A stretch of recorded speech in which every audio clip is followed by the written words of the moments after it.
Comment se prémunir face au risque de coupure d'électricité ? Merci d'avoir posé la question. Au Conseil des ministres du 29 novembre 2022, Elisabeth Borne a fait le point sur le marché de l'énergie, en tension depuis plusieurs mois. Tensions qui ont provoqué une forte hausse des prix. Résultat, des coupures ciblées d'électricité en janvier et février ne sont pas à exclure pour éviter un blackout général.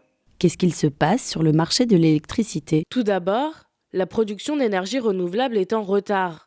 Elle constituait 19,1% de la production en 2020 contre les 23% prévus et nécessaires.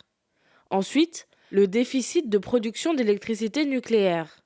En effet, entre les infrastructures vieillissantes, les travaux de maintenance et les incidents, 30 réacteurs sur 56 sont à l'arrêt. Comme le rappelle la présidente du directoire d'Enedis, Marianne Legnaud sur Radio Classique. À tout moment, en France, comme l'électricité ne se stocke pas, il faut que la consommation d'électricité soit égale à la consommation des Français. Ainsi, si coupure il y a, elle devrait durer environ 2 heures et se baser sur la technique du délestage tournant. Qu'est-ce que ça veut dire ? Lors d'un délestage, l'électricité est coupée dans des zones ciblées pour éviter un problème de plus grande envergure.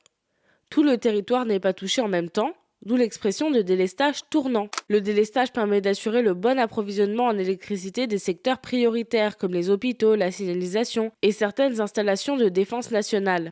Dans le cadre d'un délestage tournant, on coupe l'électricité pendant les périodes de forte consommation, soit en semaine, le matin entre 8h et 13h et le soir entre 18 et 20h. Mais je croyais qu'on n'avait pas le droit de couper l'électricité pendant la période hivernale. En effet, mais dans un arrêté du 5 juillet 1990, il est dit que les coupures de courant sont autorisées pendant la période hivernale s'il y a une baisse de fréquence des réseaux électriques, des chutes de tension ou si les conditions d'exploitation normales ne peuvent pas être respectées. Et comment je fais si je suis concernée ? Il suffit de vous rendre sur le site EcoWatt, monecowatt.fr, puis d'y rentrer votre adresse.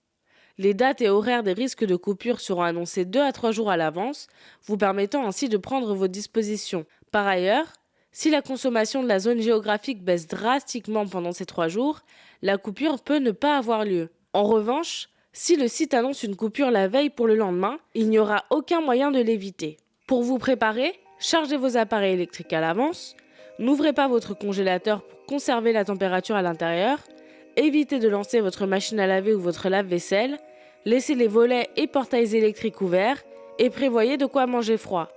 Les coupures ne peuvent durer plus de 2 heures, donc pas d'inquiétude pour le chauffage. Rappelons que les coupures auront lieu seulement en dernier recours et dépendront de la météo, de la reprise d'activité des centrales, mais aussi de la sobriété des usagers. Rassurante, d'après Marianne Legnaud. La consommation d'électricité des Français a baissé de 9% au mois d'octobre versus 2019, si on oublie les années Covid qui ont été atypiques.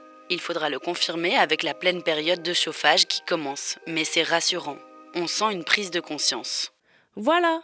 Comment se prémunir face au risque de coupure d'électricité cet hiver ? Maintenant, vous savez, un épisode écrit et réalisé par Maëlle Diallo. Ce podcast est disponible sur toutes les plateformes audio et pour l'écouter sans publicité, rendez-vous sur la chaîne Bababam Plus d'Apple Podcast.